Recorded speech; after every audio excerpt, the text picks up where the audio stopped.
Savez-vous quelle est la différence entre les personnes qui progressent dans la vie et celles qui restent bloquées au même endroit année après année? Ce n'est pas le talent, la chance ou même les circonstances. La différence réside dans quelque chose que vous possédez en ce moment même, que vous gaspillez probablement sans même vous en rendre compte, votre esprit. Aujourd'hui, je vais partager avec vous quelque chose que j'ai vu transformer la vie de milliers de personnes en consultation, quelque chose qui a changé ma propre façon de vivre.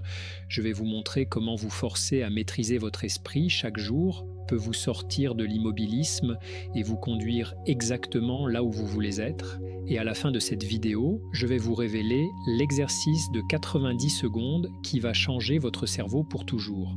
Alors restez jusqu'au bout car ce que je vais vous dire pourrait être le point de bascule dont vous avez tant besoin. Permettez-moi de commencer par vous raconter ce que j'entends presque quotidiennement dans mon cabinet. Quelqu'un arrive et me dit: Marianne, j'ai l'impression que ma vie n'avance pas. Je vois d'autres personnes progresser, atteindre leurs objectifs, être heureuses, et moi je suis toujours au même point. J'ai tout essayé, mais rien ne fonctionne. Et quand je commence à creuser, à poser des questions, je découvre toujours la même chose. Ce n'est pas qu'ils n'ont pas essayé de changer, ce n'est pas qu'ils n'ont pas les capacités. Le problème, c'est que leur esprit travaille contre eux 24 heures sur 24, 7 jours sur 7, et ils ne s'en sont même pas rendus compte. Votre esprit génère entre 60 000 et 80 000 pensées par jour. Réfléchissez-y, 60 000 pensées. Et le plus frappant, c'est que 80% de ces pensées sont négatives ou répétitives. Ce sont les mêmes pensées que vous avez eues hier, avant-hier et le mois dernier. Ce sont des pensées automatiques qui sont devenues votre manière de voir le monde, et cette manière de voir le monde est devenue votre réalité. Quand je dis que vous êtes bloqué, je ne parle pas seulement de votre situation extérieure. Je veux dire que votre cerveau est littéralement piégé dans les mêmes circuits neuronaux, répétant les mêmes schémas de pensée qui mènent aux mêmes émotions, qui mènent aux mêmes actions, qui mènent aux mêmes résultats. C'est un cercle vicieux dont il semble impossible de sortir. Mais je vous promets qu'il existe une issue, et cette issue commence par quelque chose de très concret. Vous forcez à maîtriser votre esprit chaque jour.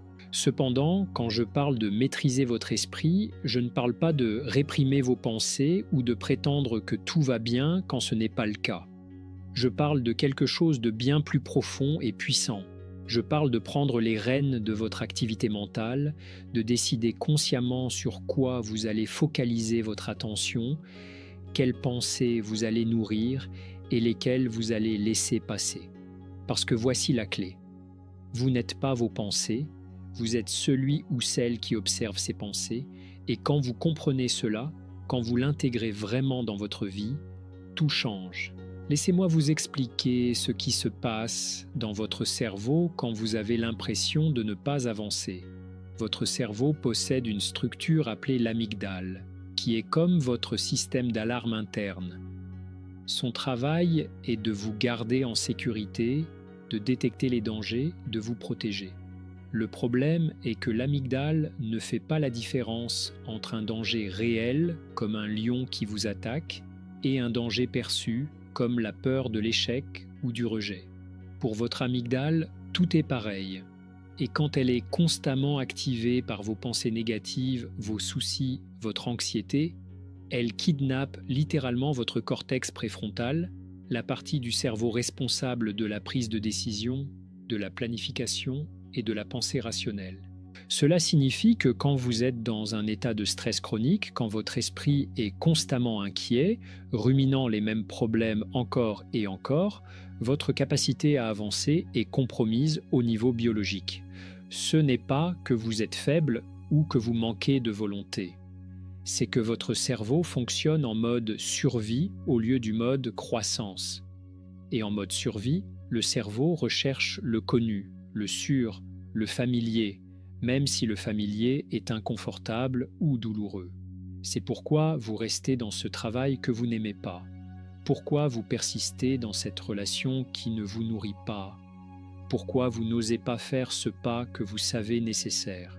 Mais voici la bonne nouvelle, et c'est quelque chose que la neuroscience nous a démontré de manière flagrante ces dernières années. Votre cerveau a une plasticité. Cela signifie qu'il peut changer, créer de nouvelles connexions neuronales, apprendre de nouveaux schémas. Peu importe depuis combien de temps vous êtes bloqué, peu importe le nombre d'années passées avec les mêmes pensées négatives, votre cerveau peut changer. Mais pour qu'il change, vous devez faire quelque chose de différent. Vous devez intervenir consciemment dans votre activité mentale chaque jour. Et c'est là que beaucoup de personnes se perdent. Elles pensent que maîtriser l'esprit est quelque chose qui arrive naturellement, qu'un jour elles se réveilleront et leurs pensées seront différentes. Mais cela ne fonctionne pas ainsi. Maîtriser votre esprit est une compétence qui s'entraîne comme un muscle à la salle de sport. Au début, c'est difficile. Cela demande des efforts et de la discipline. Mais avec la pratique, cela devient plus facile, plus naturel, et les résultats sont extraordinaires.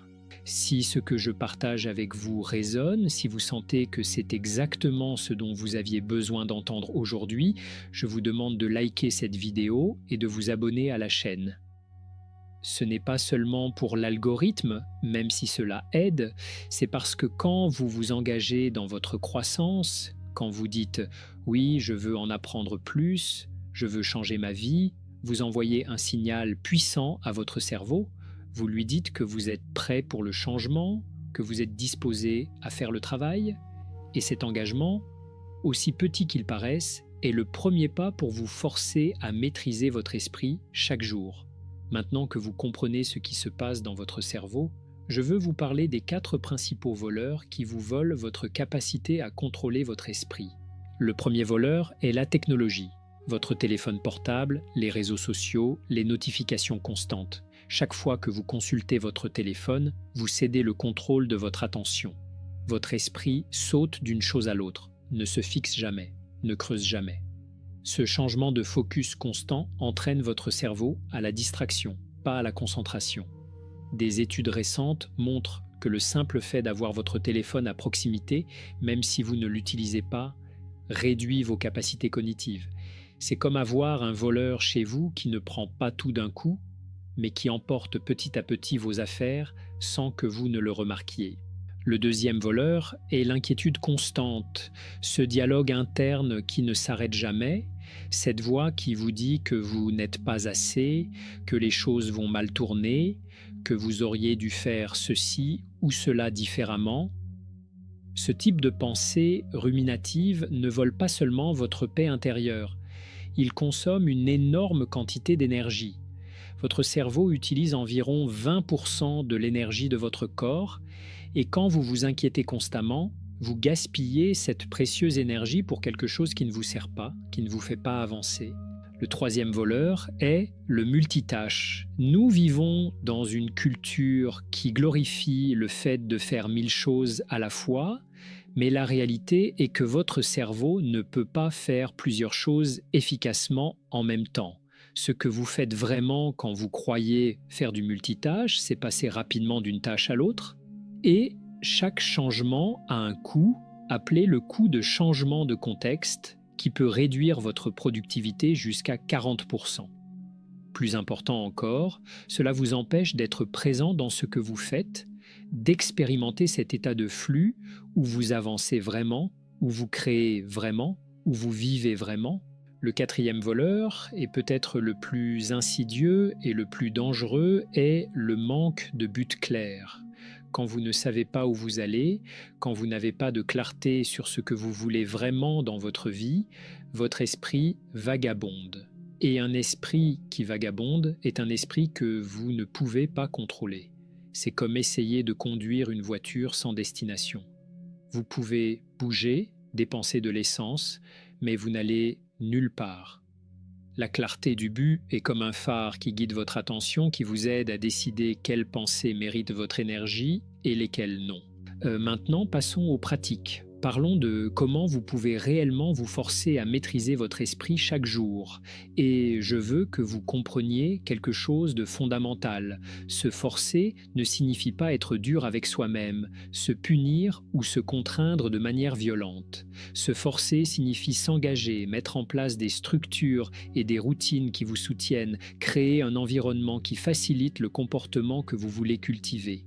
La première étape est ce que j'appelle l'ancrage matinal. Les 30 premières minutes après le réveil sont cruciales. À ce moment, votre cerveau est dans un état d'onde cérébrale qui le rend particulièrement réceptif. Si la première chose que vous faites est de saisir votre téléphone, vérifier les actualités, vous plongez dans les réseaux sociaux, vous cédez immédiatement le contrôle de votre esprit. Vous permettez à des forces externes de dicter votre état émotionnel et votre focus pour la journée. Au lieu de cela, vous devez créer un rituel matinal qui vous ancre en vous-même, qui vous connecte à votre but, qui prépare votre esprit pour la journée. Cela peut inclure quelques minutes de respiration consciente, écrire 3 choses pour lesquelles vous êtes reconnaissant, visualiser comment vous voulez que votre journée se déroule, faire un peu de mouvement physique, lire quelque chose d'inspirant.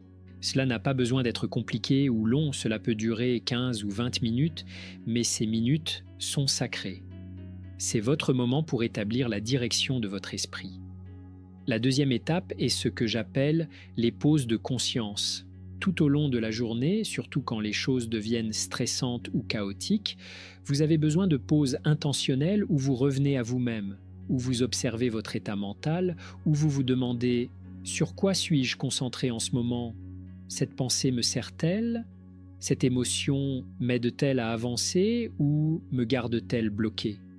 Une technique puissante consiste à régler des alarmes sur votre téléphone toutes les 2 ou 3 heures avec une phrase simple comme « Respire et observe » ou « Où est ton esprit ?»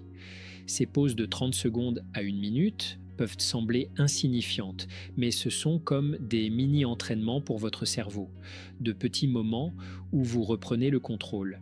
La troisième étape est la pratique de la pleine conscience ou mindfulness. Et je sais que vous l'avez entendu 1000 fois, mais laissez-moi vous dire pourquoi c'est si important d'un point de vue neurologique. Quand vous pratiquez la pleine conscience, quand vous vous asseyez en silence et observez vos pensées sans les juger, sans vous y accrocher, vous changez littéralement la structure de votre cerveau. Vous renforcez le cortex préfrontal et réduisez la réactivité de l'amygdale. Vous entraînez votre cerveau à observer une pensée sans y croire automatiquement, sans réagir. C'est cela, la liberté. C'est le contrôle réel de votre esprit. Vous n'avez pas besoin de méditer 1 heure par jour. Commencez par 5 minutes. Asseyez-vous, fermez les yeux, concentrez-vous sur votre respiration. Quand une pensée viendra, et des milliers viendront, observez simplement qu'elle est là et revenez doucement à votre respiration. Au début, votre esprit va résister, il voudra sauter d'une pensée à l'autre, vous dire que c'est une perte de temps. C'est normal, c'est votre esprit faisant ce qu'il a fait pendant des années. Mais avec la pratique, avec la répétition quotidienne, vous remarquerez des changements profonds. La 4e étape est ce que j'appelle l'hygiène mentale nocturne. Tout comme vous avez une routine pour vous préparer physiquement à dormir, vous avez besoin d'une routine pour préparer votre esprit. Les pensées avec lesquelles vous vous endormez sont celles que votre cerveau va traiter pendant la nuit. Si vous vous endormez en vous inquiétant, en ruminant des problèmes, votre cerveau restera toute la nuit dans cet état d'alerte. En revanche, si vous créez un rituel où vous revisitez votre journée sans vous juger, où vous reconnaissez ce que vous avez bien fait, où vous écrivez 1 ou 2 choses positives qui se sont produites, où vous relâchez consciemment les soucis de la journée, vous dormirez mieux et vous vous réveillerez avec un esprit plus clair et concentré. Voici l'une des plus grandes erreurs que je vois. Les personnes veulent changer leur vie du jour au lendemain, faire une retraite de méditation de 10 jours, lire 20 livres de développement personnel en 1 mois, opérer une transformation radicale. Ce n'est pas mal d'avoir des moments intenses de croissance, mais la vérité est que le changement réel, celui qui dure, vient de la constance, pas de l'intensité. Il vaut mieux faire 5 minutes de contrôle mental chaque jour pendant 1 an que de faire une retraite intensive d'1 semaine, puis ne rien faire pendant 6 mois. Pourquoi ? Parce que le cerveau change avec la répétition. Chaque fois que vous répétez un comportement, vous renforcez une connexion neuronale. Avec le temps, cette connexion devient plus forte, plus automatique, plus naturelle. C'est comme créer un sentier dans la forêt. La première fois que vous le traversez, vous devez vous frayer un chemin dans les broussailles. C'est difficile, cela demande des efforts, mais si vous le traversez chaque jour, un chemin clair finit par se former et le parcourir devient facile. Cela signifie que vous devez être bienveillant mais ferme avec vous-même. Les jours où vous n'avez pas envie de faire votre pratique matinale sont précisément les jours les plus importants pour la faire. Non pas parce que vous devez vous punir, mais parce que vous entraînez votre cerveau à comprendre que cet engagement est non négociable. Vous dites à votre esprit « C'est moi qui commande ici, pas toi. » Et laissez-moi vous dire autre chose. Il y aura des mauvais jours, des jours où votre esprit gagne, des jours où vous vous laisserez emporter par l'anxiété, les pensées négatives, les distractions. Ne vous punissez pas pour cela. Ne vous jugez pas. Observez simplement ce qui s'est passé, tirez-en une leçon et le lendemain, revenez à votre pratique. L'objectif n'est pas la perfection, c'est la direction. Il ne s'agit pas de contrôler parfaitement votre esprit à chaque instant, mais de vous améliorer petit à petit, de reprendre de plus en plus le contrôle de votre vie intérieure. L'un des travaux les plus importants que nous pouvons faire pour contrôler notre esprit est d'identifier et de transformer nos pensées limitantes. Ce sont ces pensées profondes, souvent inconscientes, qui dirigent notre vie sans que nous nous en rendions compte. Des pensées comme « je ne suis pas assez »,« je ne mérite pas le succès »,« c'est toujours la même chose pour moi »,« la vie est dure »,« je ne peux pas changer ». Ces pensées se sont souvent formées dans l'enfance, dans des moments de vulnérabilité, lors d'expériences que nous avons interprétées d'une certaine manière, et elles sont restées au fond de votre esprit, influençant toutes vos décisions, vos actions, votre façon de vous relier aux autres et à vous-même. Le problème est que nous traitons ces pensées comme des vérités absolues. Nous y croyons sans les remettre en question, mais voici la réalité. Une pensée n'est qu'une pensée, ce n'est pas la vérité. C'est une interprétation de la réalité basée sur votre histoire, vos expériences, vos croyances. Et vous pouvez changer cette interprétation. Pour ce faire, vous devez d'abord prendre conscience de ces pensées. Quand vous remarquez que vous êtes bloqué, que vous n'avancez pas, demandez-vous « Quelle pensée est derrière cette sensation ? Que suis-je en train de me dire ?» Une fois la pensée identifiée, écrivez-la. Sortez-la de votre tête et mettez-la sur papier. Cela en soi est puissant, car quand une pensée tourne dans votre tête, elle a du pouvoir sur vous. Mais quand vous l'écrivez, vous l'observez de l'extérieur, vous l'objectivez. Ensuite, posez-vous ces questions. Cette pensée est-elle absolument vraie ? Y a-t-il des preuves qui la contredisent ? Quelle pensée alternative pourrais-je avoir ? Comment me sentirais-je si je n'avais pas cette pensée ? Par exemple, si votre pensée est « je ne trouverai jamais le travail que je veux », remettez-la en question. Est-ce absolument certain ? Jamais signifie jamais de toute votre vie. Des personnes dans votre situation ont obtenu ce qu'elles voulaient. Que devriez-vous faire pour augmenter vos chances ? Une pensée alternative pourrait être « je n'ai pas encore obtenu le travail que je veux, mais j'apprends et je grandis et chaque expérience me rapproche de mon objectif ». Ce processus de questionnement et de remplacement des pensées limitantes n'est pas quelque chose que vous faites une fois pour toutes. C'est un travail continu, quotidien, mais chaque fois que vous le faites, vous affaiblissez les connexions neuronales associées à cette pensée limitante et vous renforcez de nouvelles connexions qui vous soutiennent, vous responsabilisent et vous aident à avancer. Nous ne pouvons pas parler de maîtriser l'esprit sans parler des émotions, car vos pensées génèrent des émotions et vos émotions influencent vos pensées. C'est un cycle continu.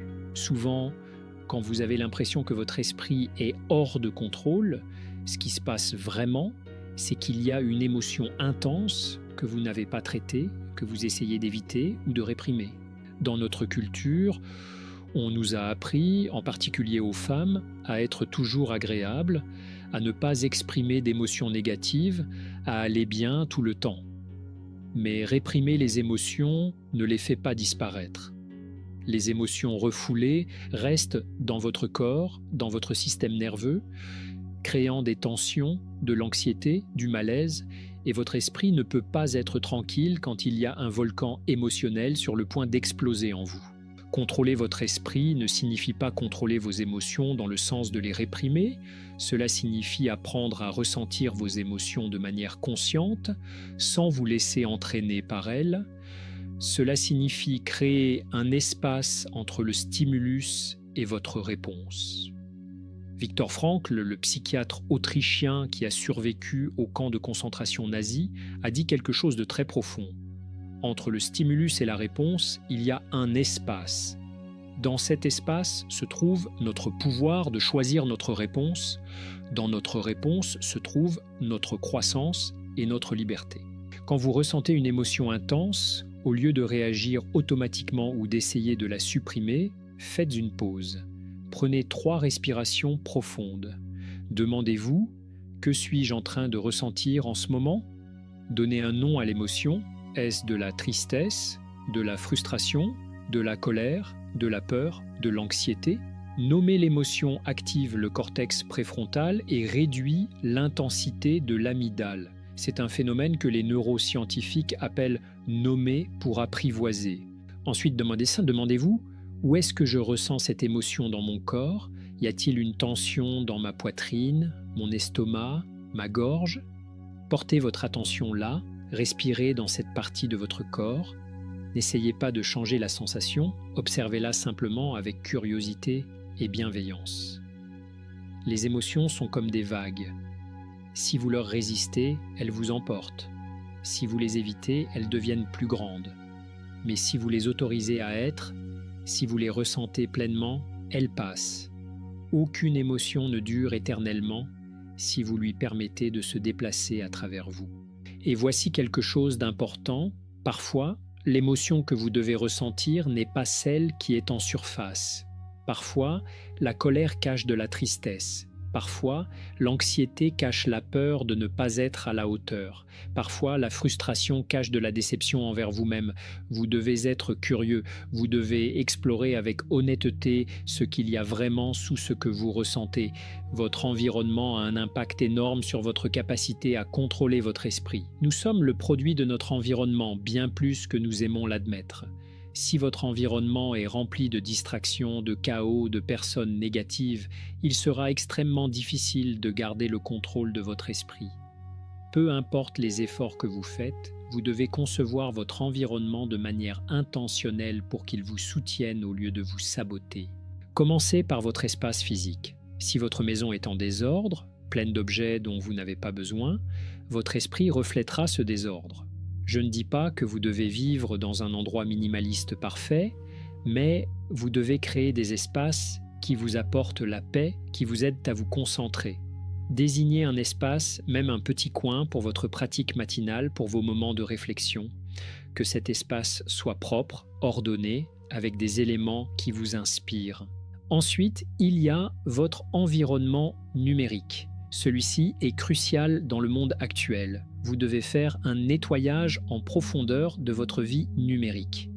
Désactivez les notifications non essentielles. Arrêtez de suivre des comptes sur les réseaux sociaux qui vous font vous sentir mal, qui génèrent de la comparaison, qui vous distraient de vos objectifs. Suivez plutôt des comptes qui vous inspirent, vous éduquent, vous motivent. Organisez votre téléphone de manière à ce que les applications de distraction ne soient pas sur l'écran d'accueil. Envisagez d'utiliser des applications qui limitent votre temps sur les réseaux sociaux ou qui bloquent certaines pages pendant vos heures de travail ou de pratique. Et peut-être le plus important, votre environnement social. Les personnes avec lesquelles vous passez du temps influencent profondément votre façon de penser, vos croyances, vos possibilités. Si vous êtes entouré de personnes qui se plaignent constamment, qui voient le côté négatif de tout, qui ne croient pas en la croissance, il sera très difficile de maintenir un état d'esprit positif et concentré.